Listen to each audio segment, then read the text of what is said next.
All right, I'm going to do this quickly. There's a story that occurred in Louisville. Basically, the story I'm reading broke about 7 hours this morning. I'm trying to figure out whether it happened Friday night or it happened Saturday night. It was Friday night. Okay. So Friday night, a Black Lives Matter activist, I won't say his name, but he was a Black Lives Matter activist. He had Black Lives Matter clothing store. He was an outspoken person on social media. And he was wearing, at the time, a shirt that said Justice for Breonna Taylor.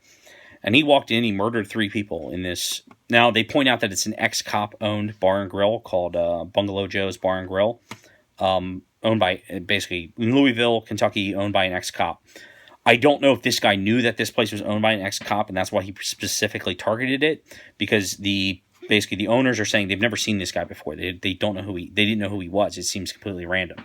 And likewise, I don't want to assume that's why that was the relevant information on why this guy targeted this place.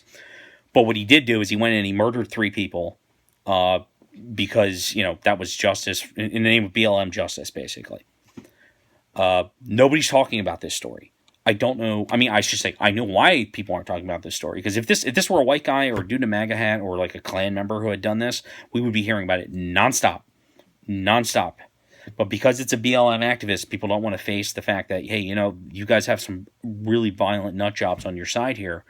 This guy reminds me a lot of the more I read about him, he reminds me of the Dallas shooter who shot the cops up in 2015. That guy was a BLM guy. He was radicalized. He espouted the same exact kind of stuff, and it just kind of went under the radar until, some of you guys, all cops are bastards, or the, white supremacy, or the, and the violent rhetoric and whatnot. Like to some of you guys, that's more metaphoric, right? Fight the power, right? To other people, it is not metaphoric, and that's one of the things we've been saying is that this is dangerous. Us on the right we've been critical of it, and the left kind of turns a blind eye to the violent things people are saying. Pigs in a blanket, frying them like bacon. That's violent rhetoric. You guys don't have to. You don't have to do that. You probably shouldn't be doing that because some people are going to take it like this guy here, and he's just going to, there's a shot of him being carried out by police in handcuffs, and he's smiling. He's happy about what he did. His mugshot looks unbelievably smug. This guy's completely satisfied with what he's done. And it's, is he a psychopath? Is he just a guy who was radicalized? Did he really believe that he was, exacting some sort of justice for, BLM or whatever by doing this, by just murdering 3 white people in a bar and grill randomly? I don't know. We'll find out at some point what basically the full status of this guy's mental state was. But the media has completely ignored this story. So I don't have too much to add on it. If you want to look up, let's see, Bungalow Joe's Bar and Grill shooting. You could probably put in either Friday's date or today's date, because most of the articles seem like they're dropping today. And that's the way you're going to have to find it, because if you search for BLM triple homicide or BLM shooting, you simply don't get anything, even if you search Louisville. So if you search like Louisville, Bungalow Joe's Bar and Grill, look in the news, and then go to most relevant, you'll find these stories locally. But the national companies are not really covering this. They haven't picked this up. I mean, maybe will some of them pick it up come Monday and actually talk about what happened, basically because this happened Friday night. Maybe, I hope so. But you guys know this would be front and center if this guy had been, this had been a white supremacist who did this.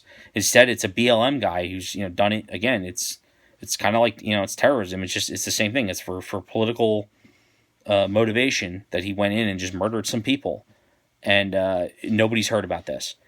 Independents need to know about this. Moderates need to know about this. And particularly Democrats need to know about this, because there are good Democrats who are just being misled by this. And they're just simply not aware that these type of people are within their camp.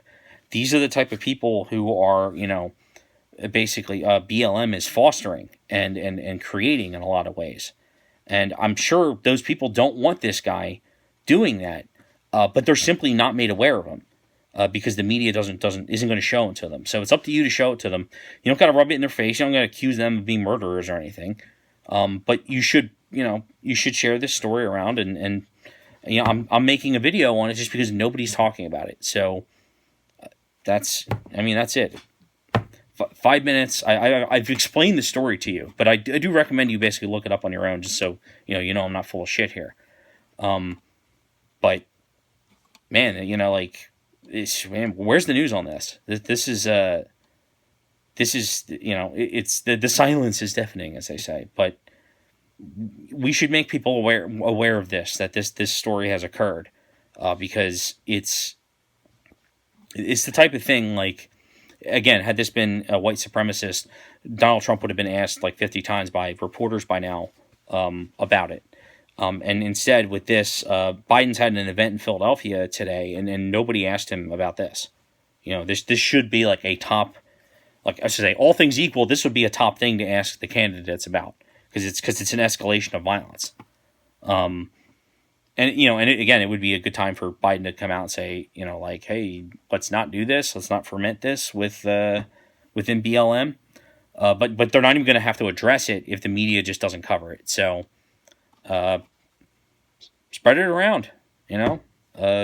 Spread the article. I guess you could share this video if you want to. But point is I just want to contribute to content talking about this, because nobody's talking about it. I wouldn't have heard about it if it wasn't for Cassandra Fairbanks.